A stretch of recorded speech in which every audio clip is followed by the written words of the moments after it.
have my next interview, which is Thomas Mcdonald.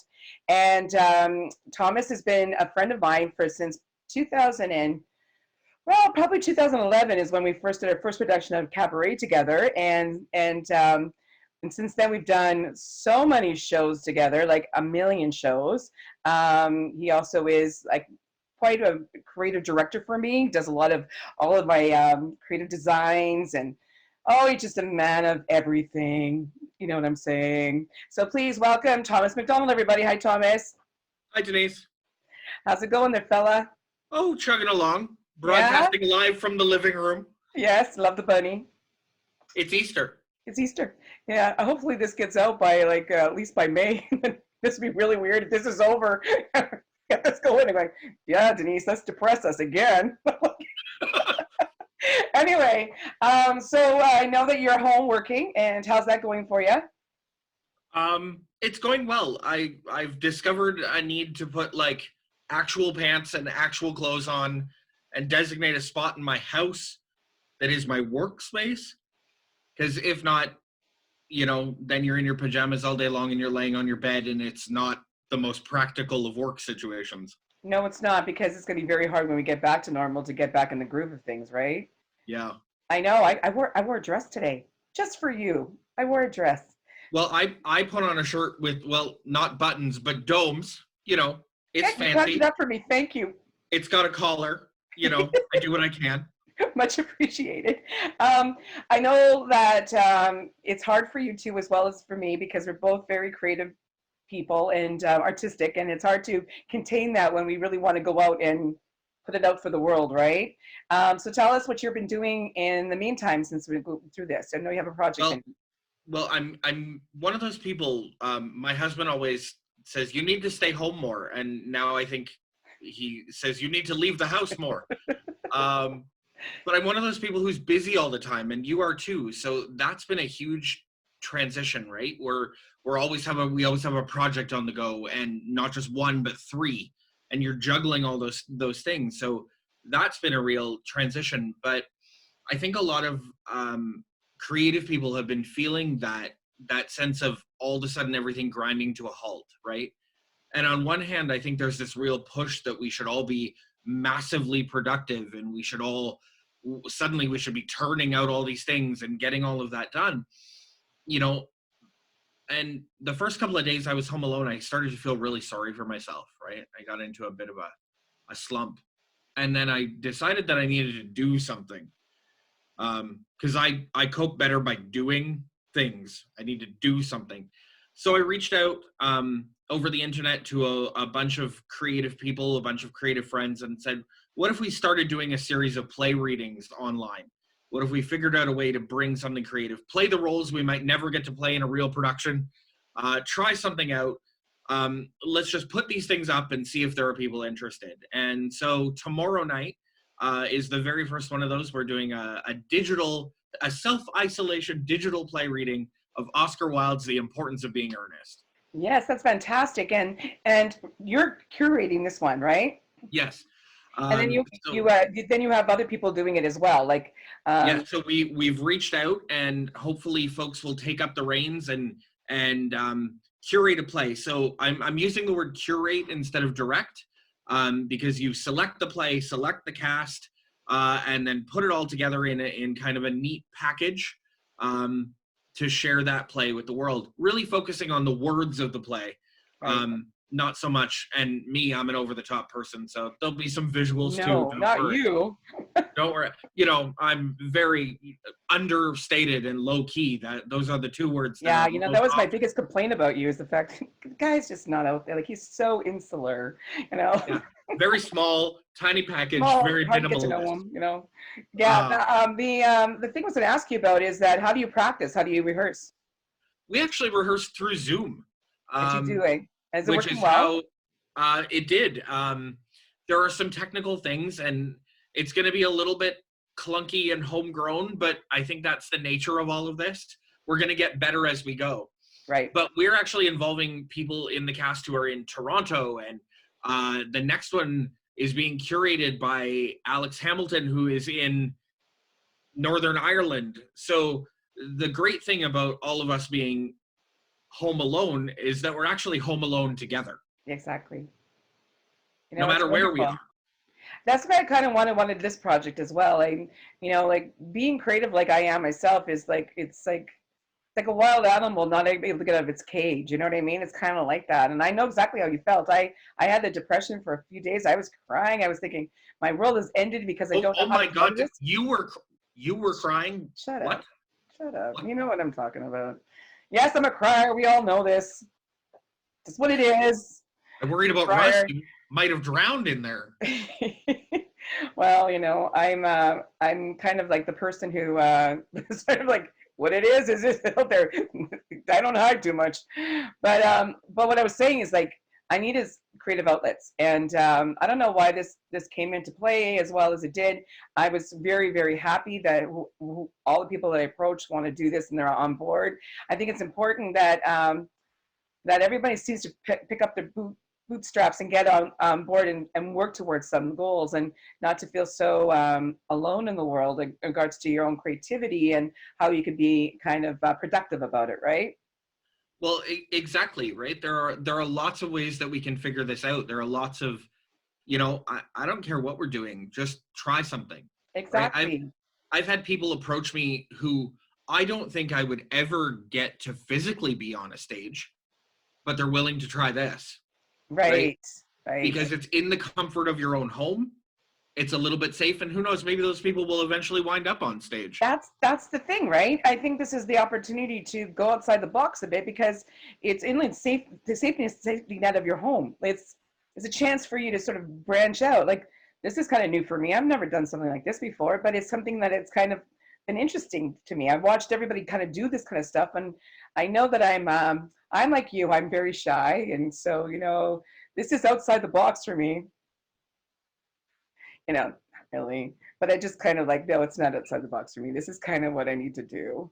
But that's okay. Well, that's it. You have to be who you are. Yeah, And just because we're in the midst of a pandemic doesn't mean we have to stop being who we are. that's the thing, right? I think a lot of people, and we were just saying the comment thread is we've got time that we never had before. And like we say, you can stay home, binge watch Netflix for one day. It doesn't matter. It's just as long as you know that you can't give up on things. You can't give up on dreams or aspirations in life because it'll happen. You know what I've started doing? I have this interesting system, right? And I've told you about this before, I think. When people's birthdays come up on my Facebook, and it doesn't matter to me that it's their birthday, I unfriend them. That's what I do. Conversely, during the pandemic, I've started the opposite. If people pop up in my chat feed or something, and I think I haven't talked to them in a really long time, I've got the time to do that now. So Exactly. I'm taking the time. Exactly. I'm making a point to reach out to somebody every day that I care about, but isn't always at the front of my circle. Right? Does that make sense? Of course. And the reason why it's working is because everyone's in the same boat. Like, it's like sometimes we gravitate to people that are the same interest as us all the time because that's what drives us, right? But when it comes down to this kind of thing, everyone is in the same boat. So then that commonality is there, and we can discuss anything at this point, right? Yeah, we're all going through the same thing. We're all looking for the safest supermarket and worried about our loved ones and exactly. Thinking about ventilators that we've never thought of before. Which right? makes sense, right? Because now we understand that our health system should be the number one of all things, right? Our health is the only thing that guides us. Well, there are just so many things that we take for granted, Absolutely. right? And we don't mean to do it. We don't try to do it. We're just living our lives, right? And we don't think often beyond us or our immediate world. That's right. But this is the opportunity to step back, right? And to reframe how we look at things. And right. that's what's exciting me about the project that we're working on, right? The Come Play With Me readings, because we have the ability for people all around the world to tune into this group. Right. The reach is really broad. The same with this project of yours. Yes. The reach has the potential to be really broad right from our own home. I'm never Exactly. going to get people from Northern Ireland or Europe or the Southern United States to come and see our play in person, but this way we can. Exactly. And I think what the other thing is I'm noticing this because a lot of the all the nighttime shows and everything are coming from their own homes. And I think what I love about this mostly is the fact that there was the human factor. It's like the humanness of all of us. The common thread that we all have is the human bond, and this is where it kind of becomes real for us. I think we needed this kind of reset to really recognize it and understand it. I have to confess that I am sort of in love with John Krasinski. I love him too. His Some Good News or his SGN broadcasts. There's been a couple so far, and you know what? I sit in front of the computer and I have a cry, and I feel good about the world because I think we're just getting bombarded with so many negative things right now. You know, Right. we're watching a death toll every day. We are literally watching a death toll climb. I understand the reasoning behind it because we need to be diligent and we have to make sure that this doesn't happen. But I yesterday it was the first time I never listened to Donald Trump, and I did not have a panic attack. I just don't. I knew that that was kind of like toxic for me, and I couldn't. I had to get it out of my system, and it was a much better day and a much more grounded day. I'm Well, very proud. I don't know. I read this online the other day. It's like someone likened Justin Trudeau's daily broadcast to like a Mr. Rogers. He comes out of our house, tells us to be safe, tells us how we care for one another, right? And even Doug Ford, who you know I've never been a tremendous fan of, I think has shown tremendous leadership in just being a steady and calm. I really appreciated when he said, "You deserve the same information I have." Exactly. And I think what also I liked about the combination of the two, like I was talking about this the other day, is that Justin is like the teddy bear, like he's the one who makes us feel like we're safe. Doug Ford makes us be realists about it. Like he says, get in the damn house, like, that's and we need both of those sides for the story. So it's a really good balance for all of us. And there's no politics involved. It's all about what's best for our country. And I The love that. lack of politics right now has been exceptional, Exactly. right? That's the Canadian spirit, right? That's the get it done. This is our wartime, Yep. right? This is our wartime, and this is our depression. It's our this is the touchstone and a defining factor for the world right now. This is the where were you when Kennedy, right? 9/11, the moon landing. This is that for us, Yep. and we won't come out of this the same. Nope. No. Hopefully better. We will I'm come out hoping that better. we be more, I think we be more mindful of the things that are important. I hope that we understand that, first of all, have some value in our frontline people, like all the healthcare workers that are risking their lives right now for us. And even my girlfriend works at a gas station. It's scary out there for them. I kiss my husband goodbye every morning when he goes off to work at Walmart, Yeah. right? It's On the it's front lines, having to say no to people. Yesterday, they had to decline somebody who literally came to the Walmart with a suitcase after just coming off a plane, right? You know, to put those people who don't make much more than minimum wage, if more than minimum wage, as and the that's frontline defense between all of us and disease, that's a lot. Yep, yep, and it is, and it's I've got a girlfriend of mine who's both of her husband and child are involved in the front line, and she was scared last night. And I love the fact that we have a group of friends that sort of balance each other. Some are very frightened, some are very very common sense or worthy, right? So we all bounce off of each other to make sure that we all feel good at the end of the conversation, right? And that's important because mental health is probably going to be the number one thing that's going to probably be the thing that we need to work the hardest on in this Well, process. and I think about that because a lot of people in our arts community, they do the creative things that they do for their mental health, Yep. right? They do those things because it's a way of balancing their mental health, their struggles. And I worry about those people, and that's why I think it's important for them to continue to have an output during this, and Right. then, to have ways to channel their creativity, because, at the end of the day, the world needs artists, right? They need creative people who can make people smile and give people an escape and It, challenge them to think differently. exactly. I was this morning. I was watching David Foster just play a song on the piano, and I was like weeping. Like like it's just that's surprising for you, but the fact is that the music touched me. The music was like comfort, and it brought joy to me because like that it's kind of like a communication that goes a little bit deeper and stronger than just actually talking. You know what I mean?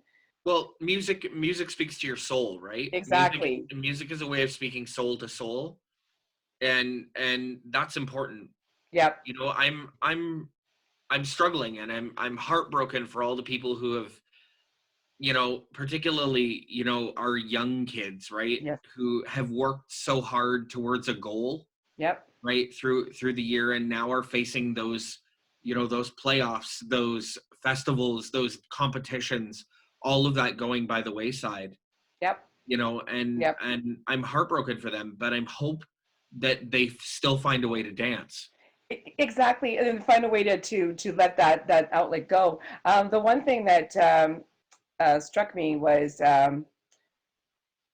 is the fact that these kids are learning heavy lessons at such a young age too about disappointment and how to deal with disappointment and how to move forward from disappointment. And because this is happening in such a long term, that could be such to their benefit later on when some things are not as big, they can handle it much better. Do you know what I mean? Well, I think it's a lesson in resilience, right? Yes. Yes. What, you know, it's the bend but not break. Right. Exactly. Um, what's that? I think it's a Tanya Tucker song, "Sparrows in a Hurricane." Do you know Oh, that right. song? Yes. Yes. Yes. That idea, right? Of the smallest things can weather the biggest storms sometimes, but they need each other. Yeah. And it's a good life lesson for all to learn all about this. It's all learn about sacrifice because sacrifice is probably one of the number one features. Like we were just talking about FOMO, right? Where you fear missing out. There really is no fear of missing out. Like even though Jesse and I talked about the fact that I need to watch Tiger King because I feel like I'm missing out in information. Don't watch it. I haven't started, but it feels like such a high level of hype Yes. that whatever it is not going to live up To no, to my no. crazy expectation. I get you. That was like me in Frozen. Let it go. Let it go. Let it go. Sorry, those people that love Frozen. I didn't like it as much as Beauty and the Beast. Sorry, I just the way it was. Yes, That's okay. My favorite Disney musical is actually Hercules, and I don't think it at all gets the it's its going to due. Broadway finally. Like that musical that is going to be such a beautiful musical. You don't understand. I love that musical. Do you know what it lacks? And this is generally what I think that most Disney musicals lack. They don't give the villains a song. The villains quite regularly do not get a song. Well, what's her name did though from Little Gothel. Mermaid?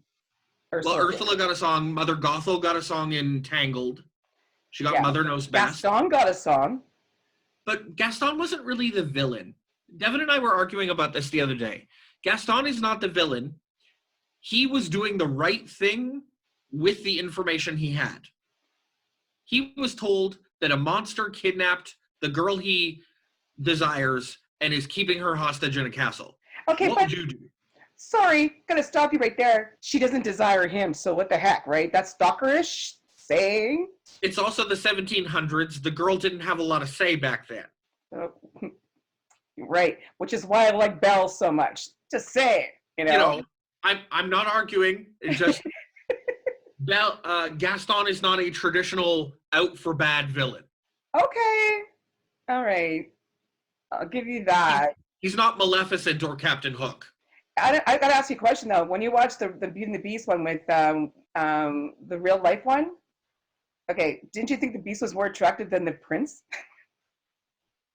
I like the Beast. I was disappointed with the Prince. I went, what? That's kind of how I felt. It Yeah. just, I thought the whole thing was kind of ho hum. I was expecting a little more. Well, you know what I think too is the singing for me what could have been amped up a bit, especially with Belle, right? Well, But and the thing is, the Broadway musical itself is a pretty perfect vehicle, right? They've expanded the story already, they've fleshed out the characters, and then they wrote new music, they, created those beautiful moments, and then abandoned all of that to went make into the movie.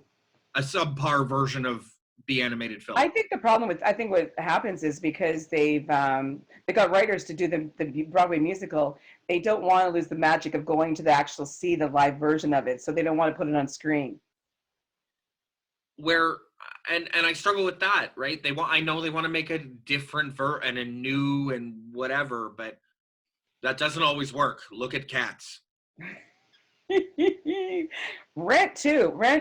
The probably Rent was disappointing to watch on when I saw the musical. Cabaret's like that too. You know when Well, you watch. Cabaret, Bob Fosse decided to at least he took the structure of it and then made something different. Yeah. You and I, we've talked about this before. Cabaret the movie and Cabaret the musical are Fully two different things that share the same music. Yep. Yep. Right? Love the musical They're better. two different animals. Musical's much better, just say. So but you can theoretically appreciate each of them differently. Yes, you can. You can because it's also the strength of the actors too, right? Like yeah, it's not Liza Minnelli is magical in that, right? I mean that's you got that going for you too, right? Yeah. It's kind of you kind of have to analyze it that way, I guess. But I think that's the reason why Disney does it that way, though, because they still want to get the people in the seats for the musical itself. So they don't want to give too many magical things away and make it different from. Well, it'll be interesting to see what they do with the film adaptation of Little Mermaid. Yeah, that'll be interesting.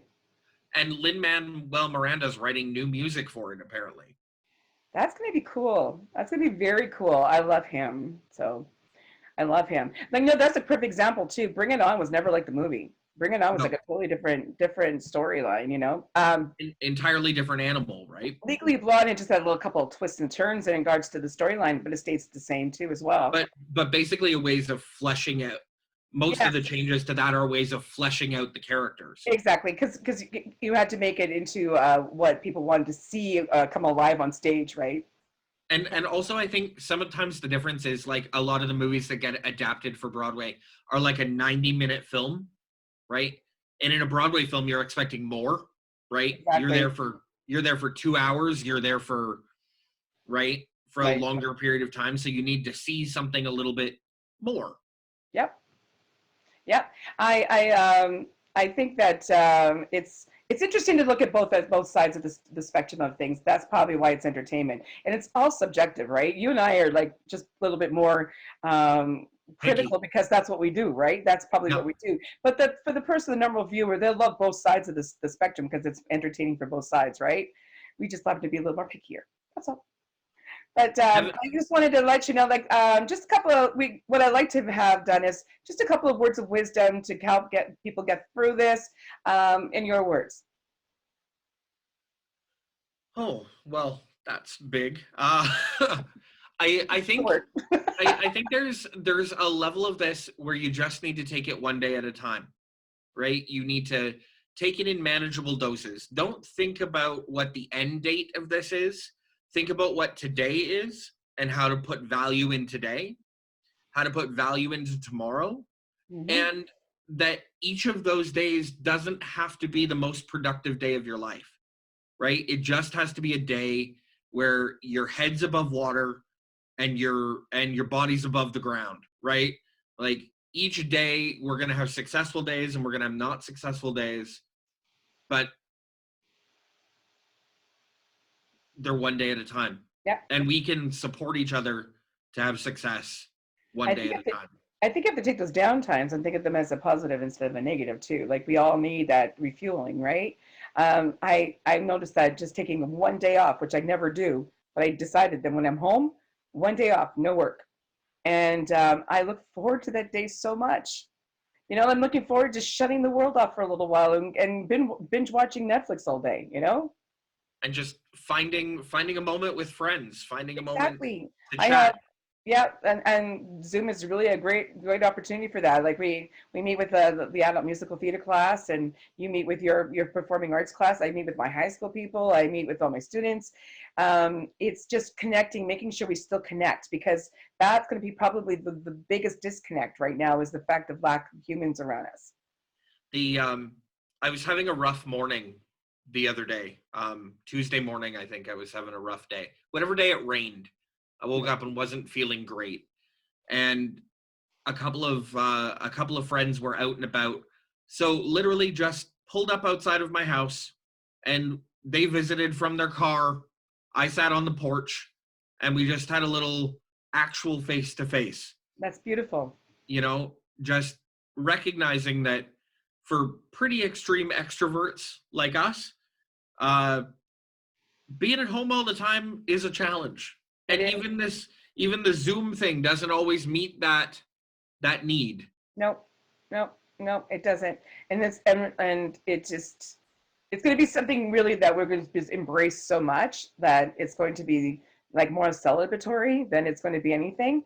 Because I think that through the reaching out, though, you've and doing all this kind of stuff just makes us more stronger as human beings, and being much more empathetic and understanding through the process. I think that's going to make us better people. I really do. For sure. Yeah. Yeah. Absolutely. Yes. But anyway, I want to thank you so much, my friend. You know, I love Me you. too. And Love you too. this is a great project, and I think people will get lots of words of wisdom from everybody, and I appreciate yours. And I will keep in contact, okay?